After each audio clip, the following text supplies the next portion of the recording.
Wall Street ended another tumultuous week with another big loss on Friday. The Dow fell more than 900 points, but the week also saw the biggest one-day point gain in history, following word that a $2 trillion economic relief package would pass Congress. The Coronavirus Aid, Relief, and Economic Security Act, or CARES, was signed into law by President Trump on Friday.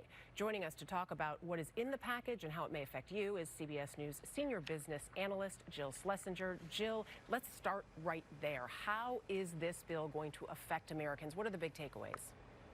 I think the big takeaways is that we really are seeing a lifeline come from Washington, D.C. We've got three aspects, big aspects of the plan, and we think about individuals first. Well, you mentioned earlier in the show those checks, $1,200 checks to anyone who makes less than $75,000. That amount does phase lower as you approach $99,000. Just know that if you make less than $99,000 as a household, your adjusted gross income, you're going to get a check. There's also another $500 per child. Very helpful. Again, have to be part of that income.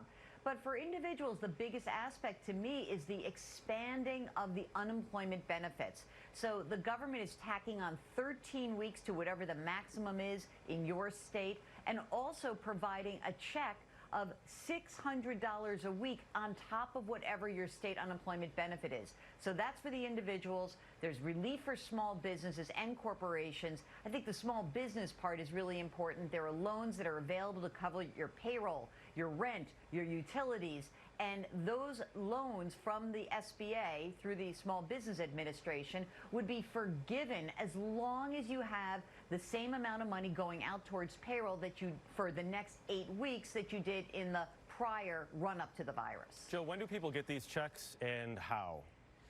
Well, you know, it's going to be really interesting. From the checks, the direct payments, if you have a record on file with the government of a direct deposit, so maybe you're a Social Security recipient, maybe you filed your taxes electronically, that's going to be the way you get your money. It'll be a few weeks. But if for some reason you still get paper checks, this could take up to 2, 3, some people would think even 4 months, simply because the government doesn't have the facility to print checks, and this could hold you up. Unemployment benefits should be coming pretty quickly after you apply. State systems got clogged up, but we're hearing 2 to 3 weeks is when the unemployment benefits should be received. Joe, we've talked about this economy feeling like it just came to a standstill. As we're starting to feel some of the impact, can you look ahead a few months to have any indication as to how much worse it may get?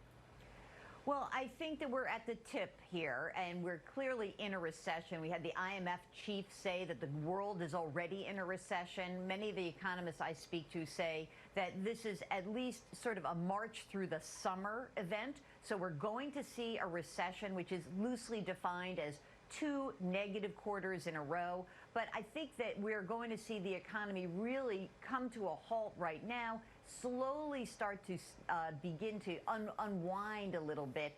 And then hopefully by the time at the end of the summer into the end of the year, we should come back. And I put an asterisk on that. That is predicated, say economists, on the fact that the virus is contained. They worry that if we reopen too quickly, we dip down again. And that's why they're watching very closely what a lot of these governors are doing. That's the big question, Jill, about whether this is a V-shaped recovery or a W, and that is whether you sink down and come right back up or dip along a little bit and continue to have trouble. Right. I think that the first part of this, when we first were hearing about it, everybody did talk about that nice big V. Then we sort of in the middle of it and we say, oh gosh, maybe it's an L, like you just go down and muddle along the bottom.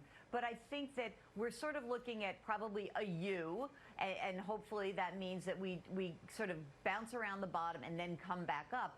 The W, which was a double dip recession, meaning we seem to be better. Things open up again, but then the virus continues to spread, and then people freak out. That's what we would like to avoid. One big plug here, if you're a small business, go to sba.gov. There's great information on there how you can access those loan programs. Always a good idea to support small business. Jill, thank you very much.